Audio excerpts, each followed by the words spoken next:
أعوذ بالله من الشيطان الرجيم.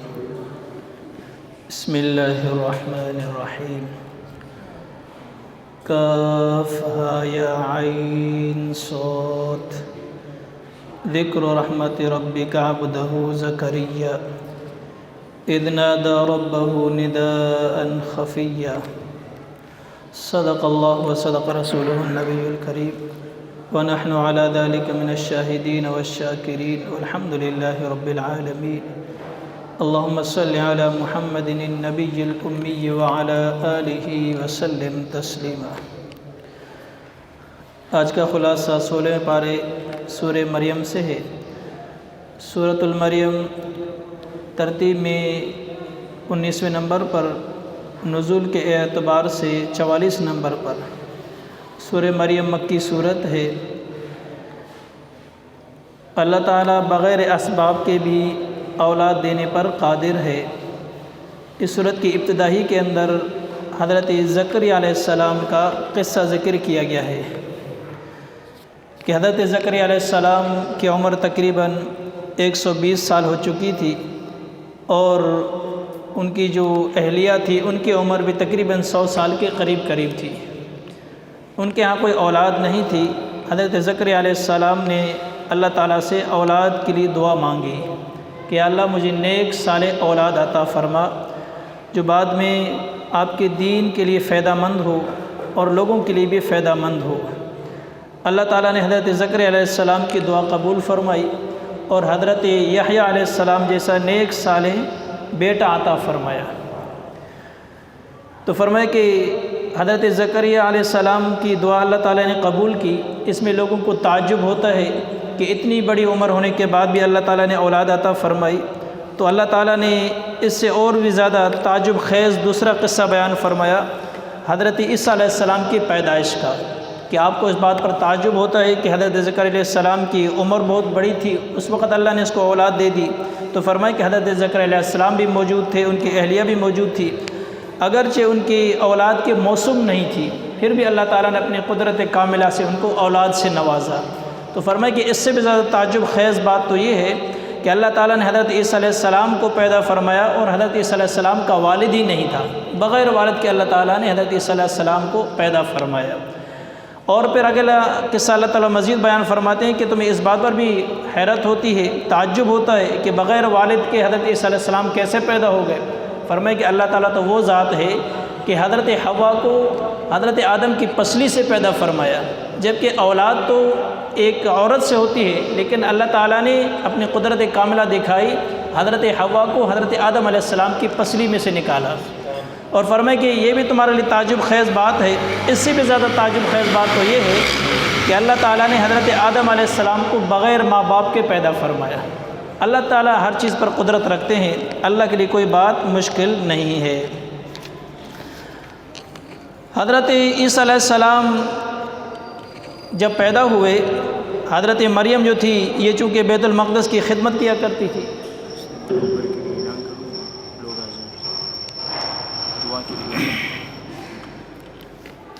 حضرت مریم بیت المقدس کے لیے چونکہ خادمہ بنا دی گئی تھی، وہ خدمت کرتی تھی اور اپنے حجرے کے اندر رہا کرتی تھی. ایک مرتبہ حضرت جبرائیل امین ان کے پاس آئے، اور جب حضرت زکریا نے حضرت جبرائیل امین کو دیکھا تو گھبرا گئی کہ انجان سا بندہ ہے میرے پاس آ رہا ہے. تو حضرت مریم مخاطب ہو کر کہنے لگی، قالت انی اعوذ بالرحمن منک ان کنت تقیا، کہ میں اللہ رحمان کے تجھ سے پناہ چاہتی ہوں، اگر تو اللہ سے ڈرتا ہے میرے قریب نہ آ. تو جبرائیل امین نے کہا، قال انما انا رسول ربی کے لیے اہب لک غلاما زکیہ، میں اللہ کی طرف سے بھیجا گیا رسول ہوں، یعنی فرشتہ ہوں، اللہ کی طرف سے آیا ہوں، آپ کو اولاد کی خوشخبری دینے آیا ہوں. قالت انا یکون لی غلام ولم یمسسنی بشر ولم اک بغیہ، حضرت مریم نے کہا کہ مجھے کیسے بیٹا ہو سکتا ہے، مجھے آج تک کسی انسان نے ہاتھ تک نہیں لگایا ہے، اور نہ نعوذ باللہ میں کوئی بدکار عورت ہوں، مجھے کیسے بیٹا ہوگا. تو جبرائیل علیہ السلام نے کہا، قال کذالک قال ربک هو علی ہین، فرمائے کہ اللہ جس کے لیے چاہتا ہے اس کے لیے آسان کر دیتا ہے، یہ اللہ کا کام ہے، اللہ نے فیصلہ کر دیا ہے. پھر روایت کے اندر آتا ہے کہ حضرت جبرائیل امین نے آستین کے اندر پھونک ماری، بعض روایت کے اندر آتا ہے کہ گریبان کے اندر پھونک ماری، اس سے حمل ٹھہرا اور حمل ٹھہرتے ہی پھر بچے کی ولادت بھی ہو گئی. جب بچے کی ولادت ہو گئی اب حضرت مریم مزید پریشان ہو گئی کہ میں کیا کروں، ابھی لوگوں کو کیا منہ دکھاؤں گی، لوگوں کو کیا باتیں بتاؤں گی۔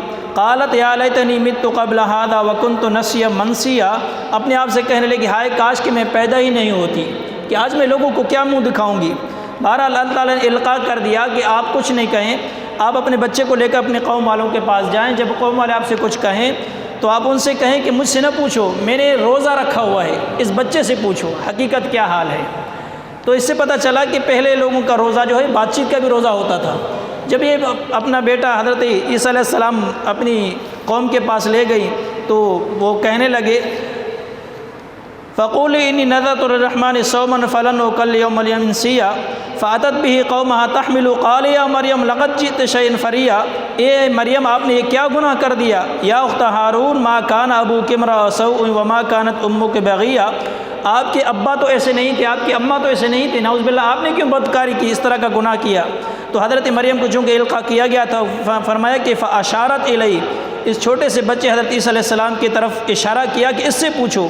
قالوا کیف نکلم من کان فی المہد صبیا، قوم والے کہنے لگے کہ ایک تو نعوذ باللہ گناہ کر کے آئی ہے اور دوسرا بچے کی طرف اشارہ کرتے ہیں کہ اس سے پوچھو، گود والا بچہ، چند گھنٹوں والا بچہ کیسے بولتا ہے۔ فرمایا انہوں نے کہنا ہی تھا، حضرت عیسیٰ علیہ السلام نے وہیں سے تقریر شروع کر دی۔ قال انی عبد اللہ آتانی الکتاب وجعلنی نبیا وجعلنی مبارکا اینما کنت واوصانی بالصلاۃ والزکاۃ ما دمت حیا وبرا بوالدتی ولم یجعلنی جبارا شقیا۔ یہ حضرت عیسیٰ علیہ السلام نے وہیں پر جو ہے گود کے اندر ہی پوری تقریر بیان کر دی۔ فرمایا کہ تقریر میں سب سے پہلے یہ ارشاد فرمایا کہ قال انی عبد اللہ، اے لوگوں میں اللہ کا بندہ ہوں، جیسے کہ لوگوں نے بعد میں کہا کہ اللہ کا بیٹا ہے، نہیں، اللہ کا بیٹا نہیں ہوں میں، اللہ کا بندہ ہوں۔ اور فرمایا کہ اللہ تعالیٰ مجھے کتاب دیں گے، اللہ مجھے نبی بنائیں گے، اور اللہ تعالیٰ مجھے نماز اور زکوٰۃ کا حکم دیتا ہے، اور اللہ تعالیٰ نے مجھے والدین کا فرما بردار بنایا ہے۔ یہ حضرت زکریا علیہ السلام کی پہلی تقریر تھی۔ حضرت زکریا علیہ السلام کے اعجازی شان والی ولادت پر یہود و نصارہ کے درمیان میں اختلاف ہو گیا۔ عیسائیوں نے انہیں اللہ کا بیٹا قرار دیا اور یہودیوں نے معاذ اللہ ابن زنا کہنے میں کوئی شرم محسوس نہیں کی۔ اس کے بعد حضرت ابراہیم علیہ السلام کا تفصیلی قصہ یہاں پر ذکر کیا گیا ہے، اور اس کے بعد حضرت موسیٰ، حضرت ہارون، حضرت اسماعیل اور حضرت ادریس علیہ السلام کے بھی قصے ذکر کیے گئے ہیں۔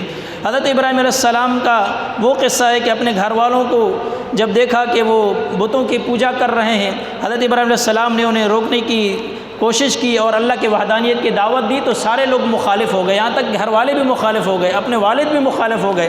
پھر بھی حضرت ابراہیم علیہ السلام نے اپنے دعوت کو روکا نہیں، یہاں تک کہ اپنی جان کی امان چاہتے ہوئے مجبوراً حضرت ابراہیم علیہ السلام نے عراق سے شام کی طرف ہجرت کر دی تاکہ یہ جان بھی بچ جائے اور اللہ کی توحید کی دعوت جو ہے عام کر دوں۔ اور آگے سورت کے اختتام پر مومنین کا ذکر ہے کہ جو مومن اللہ تعالیٰ کی مرضی کے سامنے اپنی خواہشات کو فنا کر دیتے ہیں تو اللہ تعالیٰ ان سے محبت کرتے ہیں۔ اور ایک حدیث کے اندر ارشاد آتا ہے اللہ تعالیٰ جب اپنی کسی بندے سے محبت کرتے ہیں تو حضرت جبرائیل امین کو بلاتے ہیں اور فرماتے ہیں کہ اے جبرائیل اس فلاں ابن فلاں سے میں محبت کرتا ہوں، یہ بندہ مجھے بڑا پیارا لگتا ہے، آپ جبرائیل بھی اس سے محبت کرو، آسمانوں میں بھی اعلان کروا دو کہ سارے آسمان والے اس سے محبت کریں، زمین والوں میں بھی اعلان کروا دو کہ سارے زمین والے اس سے محبت کریں۔ پھر فرمایا کہ یہاں تک کہ چلنے والی ہوا جو ہوتی ہے وہ بھی اس سے ٹکرا کر اس سے جو ہے محبت کرتی ہے اور خوش ہوتی ہے کہ میں اس بندے سے ٹکرا کے آئی ہوں جس سے اللہ محبت کرتا ہے۔ یہ سلسلہ چلتا ہے۔ اور اس کے برعکس جن سے اللہ تعالیٰ ناراض ہوتے ہیں، جس سے اللہ تعالیٰ نفرت کرتے ہیں، جبرائیل امین کو اللہ بلاتے ہیں، فرماتے ہیں جبرائیل میں اس بندے سے نفرت کر رہا ہوں، یہ بڑا مبغوض بندہ ہے، آپ اس سے نفرت کرو، تمام آسمانوں میں اعلان کروا دو، یہاں تک کہ زمین میں بھی اعلان کروا دو کہ ہر چیز اس سے نفرت کرے، اس سے بغض رکھے، کیونکہ اللہ اس سے میں نفرت اور بغض رکھتا ہوں۔ تو بہرحال جو اللہ کو راضی کرتا ہے فرمائے کہ ہر چیز اس کے تابع ہو جاتی ہے، ہر چیز اس سے محبت کرتی ہے، اللہ کی تمام مخلوقات اس سے محبت کرتی ہیں۔ آگے سورۃ الطٰہٰ شروع ہوتی ہے۔ سورۃ طٰہٰ ترتیب میں 20ویں نمبر پر، نزول کے اعتبار سے 45 نمبر پر۔ طٰہٰ آپ علیہ الصلوۃ والسلام کے صفاتی نام ہے اور اسی نام سے آپ علیہ الصلوۃ والسلام کو مخاطب کیا گیا ہے، اس لیے اس سورت کو سورہ طٰہٰ کہا جاتا ہے۔ اس صورت میں حضرت موسیٰ علیہ السلام اور حضرت ہارون علیہ السلام کا تفصیلی قصہ ذکر کیا گیا ہے، اس کے بعد حضرت آدم علیہ السلام کا قصہ بھی ذکر کیا گیا ہے۔ اس صورت کے آخر میں حضرت آدم علیہ السلام کا قصہ نسیان بھی ذکر کیا گیا ہے۔ اس میں یہ بتایا گیا ہے کہ بھول چوک انسان کی فطرت میں شامل ہے، اللہ تعالیٰ نے بھول چوک تمہارے پر معاف کرتی ہے، اس پر تمہیں کوئی مواخذہ نہیں ہوگا۔ جیسے کہ مثال کے طور پر ہم نے روزہ رکھا، بھولے سے کسی نے کھانا کھا لیا، بھولے سے کسی نے پانی پی لیا، تو فرمایا کہ اس پہ کچھ نہیں ہوگا، کوئی جرم نہیں تمہارے اوپر، تمہارا روزہ بھی ہو گیا اور تمہارا پیٹ اگرچہ تم نے پیٹ بھر کر کھایا ہے پھر بھی اس پہ کوئی جرمانہ نہیں آئے گا۔ یہ بھول چوک اللہ نے اس امت سے اٹھا لی ہے۔ اور آخر میں جو لوگ قرآن پاک سے اعراض کرتے ہیں ان کے لیے وعید بیان کی گئی ہے، ان کی زندگی اللہ تعالیٰ تنگ کر دیتا ہے اور انہیں قیامت کے دن اندھا کر کے کھڑا کرے گا، کیونکہ قرآن سے اعراض کرنا فرمایا کہ زندگی میں وہ انسان ذلیل و خوار ہوتا ہے اور آخرت میں اس کی سزا یہ ہوگی کہ اس کی آنکھیں نہیں ہوں گی، وہ اندھا کھڑا کر دیا جائے گا۔ اور اللہ کے دربار میں کہے گا اللہ دنیا میں تو میں دیکھتا تھا، میری آنکھیں ہوا کرتی تھی، آج میری آنکھیں کیوں سلب کر دی گئی ہیں؟ اللہ فرمائے کہ میں نے قرآن تیری طرف بھیجا تھا، تو نے اس قرآن کو پیٹھ پیچھے پھینک دیا تھا، تو نے قرآن سے اعراض کیا تھا، اس کی سزا تجھے آج یہ مل رہی ہے کہ تیری آنکھیں نہیں ہیں، تو اندھا ہے۔ اور اس صورت میں حضرت موسیٰ علیہ السلام کا بچپن کا قصہ بھی ذکر کیا گیا ہے کہ فرعون ظالم جو تھا، چونکہ یہ جتنے بھی بنی اسرائیلی تھے یہ ان کے غلام ماتحت تھے، ان کے باندی تھے، تو نجومی نے کسی نے کہا کہ اس بنی اسرائیلیوں کے اندر ایک بچہ پیدا ہونے والا ہے جو آپ کے تختے کو الٹا دے گا، آپ کی بادشاہت پر قبضہ کرے گا۔ نجومیوں نے اس کو کہا، تو فرعون نے اس دن سے لے کر بچوں کو قتل کرنا شروع کر دیا، عورتوں کو بچیوں کو چھوڑ دیتا تھا، لڑکوں کو قتل کر دیتا تھا، یہاں تک روایت کے اندر آتا ہے کہ 20,000 بچے فرعون نے قتل کیے، 20,000۔ پھر اس کے بعد فرعون کے اپنے جو وزیر مشیر تھے فرعون کو کہنے لگے کہ اگر اس طرح سارے بچے قتل ہوتے رہے تو ہماری خدمت کون کرے گا، ہمارا غلام کون بنے گا؟ یہ تو بڑے بوڑھے تو مر جائیں گے، پھر جب نئی نسل ہی نہیں بچے گی تو ہمارا خدمت کون کرے گا؟ لہٰذا اب ایسا کرو 1 سال بچوں کو قتل کرو، 1 سال بچوں کو چھوڑا کرو۔ اللہ کا کرنا یہ ہوگا جس سال میں بچے کو چھوڑنے کا انہوں نے ارادہ کیا تھا اس سال حضرت ہارون علیہ السلام کو اللہ نے پیدا کیا، اور جس سال بچوں کو قتل کرنے کا ارادہ کیا تھا اس سال اللہ تعالیٰ نے حضرت موسیٰ علیہ السلام کو پیدا فرمایا۔ اب حضرت موسیٰ علیہ السلام جیسے پیدا ہو گئے، ان کی والدہ گھبرا گئی کہ میرے بیٹے کو تو ابھی فوج والے آئیں گے، پولیس والے آ کے اٹھا کے لے جائیں گے اور قتل کریں گے۔ اللہ تعالیٰ نے دل کے اندر تسلی دی، القاء کیا کہ آپ پریشان نہ ہو، اس بچے کو ایک صندوق کے اندر بند کریں، اس صندوق جو ہے جا کے دریا کے اندر بہا دیں، پھر اللہ اپنا نظام خود چلائے گا۔ فرماتے ہیں کہ حضرت موسیٰ علیہ السلام کی والدہ نے اسی طرح کیا، صندوق کے اندر بچے کو حضرت موسیٰ علیہ السلام کو بند کر کے پھینک دیے دریا کے اندر۔ یہ دریا چلتا چلتا یہاں تک کہ جو نہر فرعون کے محل کے قریب سے گزرتی تھی یا فرعون کے محل کے اندر سے گزرتی تھی، وہ صندوق وہاں چلی گئی۔ حضرت آسیہ جو فرعون کی بیوی تھی، وہ مسلمان تھی، اللہ والی تھی، موحدہ تھی، وہ وہاں پر کھڑی ہوئی صندوق کو دیکھ رہی تھی۔ اپنے نوکر چاکروں کو کہا کہ صندوق کو نکالو، اس میں کیا ہے؟ جب کھولا گیا دیکھا تو بڑا خوبصورت بچہ ہے۔ تو حضرت آسیہ کے دل کے اندر ان کی محبت آ گئی اور فرعون سے کہنے لگی کہ ہمارا اولاد ویسے بھی نہیں ہے، یہ خوبصورت سا بچہ ہے، اس کو ہم اپنے لیے پال لیں گے۔ فرعون نے اسی وقت کہا تھا کہ نہیں ہو سکتا یہ بچہ وہی نہ ہو جو نجومیوں نے بتایا تھا۔ تو حضرت آسیہ نے کہا کہ نہیں ایسا کیسے ہو سکتا ہے، پتہ نہیں کہاں سے آ رہا ہے، تمہیں ہر شخص تمہیں جو ہے اس طرح کا بچہ نظر آتا ہے، لہٰذا میں اس سے محبت کرتی ہوں، میں اس کو اپنا بیٹا بناؤں گی، اپنے پاس رکھوں گی، اس کو جو ہے تم کچھ نہیں کہنا۔ اب فرعون نے حضرت آسیہ کی بات مان لی اور اس کے بعد دوسرا مرحلہ آ گیا دودھ پینے کا۔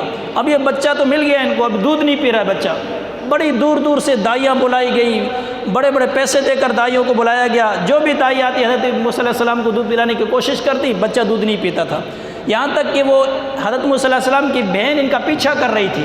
جب صندوق کے اندر ڈال دیا تھا نا تو بہن کو ان کی والدہ نے کہا کہ آپ ان کا پیچھا کرتے رہیں، دیکھتے رہے کہ کہاں گیا ہے۔ اس بہن نے پیچھا کرتے کرتے وہاں تک پہنچ گئی کہ یہ تو فرعون کے محل کے اندر چلا گیا۔ وہ بیچارے دل کے اندر گھبرا گئے کہ جس سے بچنا تھا اسی کے گھر کے اندر چلا گیا، اب تو بچنا مشکل ہے، لیکن اللہ کو کوئی اور ہی منظور تھا۔ پھر اس بہن نے آخر میں کہا کہ اگر چاہو تو میں ایک عورت کی رہنمائی آپ کو کر دوں، میری نظر میں بھی ایک عورت ہے، ہو سکتا ہے کہ بچہ اس کا دودھ پی لے۔ بتایا نہیں کہ میری والدہ ہے یا ان کی والدہ ہے، کہا کہ چلو اس کو بھی لے آؤ۔ جب حضرت موسیٰ علیہ السلام کی والدہ کو لایا گیا، حضرت موسیٰ علیہ السلام کو جب بالکل چھاتیوں کے قریب کیا تو بچے نے دودھ پینا شروع کر دیا۔ اللہ کا نظام، اللہ کی قدرت۔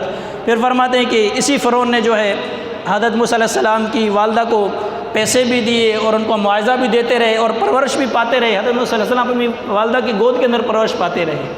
بہرحال یہ تفصیل قصہ اس صورت کے اندر ذکر کیا گیا ہے، اور وہ قصہ بھی ذکر کیا گیا ہے جب حضرت موسیٰ علیہ السلام سے ایک قبطی قتل ہو گیا تھا۔ حضرت موسیٰ علیہ السلام چونکہ بنی اسرائیل سے اپنے قوم والوں سے بڑی محبت کرتے تھے، ایک دن راستے سے جا رہے تھے، ایک فرعونی قبطی اور ایک بنی اسرائیلی آپس میں لڑ رہے تھے، تو بنی اسرائیل نے جب دور سے دیکھا موسیٰ علیہ السلام کو، اس کو بلوایا کہ یہ مجھ سے لڑ رہا ہے۔ حضرت موسیٰ علیہ السلام قریب آئے اور اس قبطی کو کہا کہ کیوں لڑ رہے ہو؟ یوں جو کیا، سینے میں جو تھپڑ ماری تو وہ گر گیا اور مر گیا، چونکہ نبی تھا اور نبی کا تھپڑ پھر آسان تو نہیں ہوتی ہے، اتنا وزن تو بھی اس کے اندر ہوتا ہے، وہ قبطی گرا اور مر گیا۔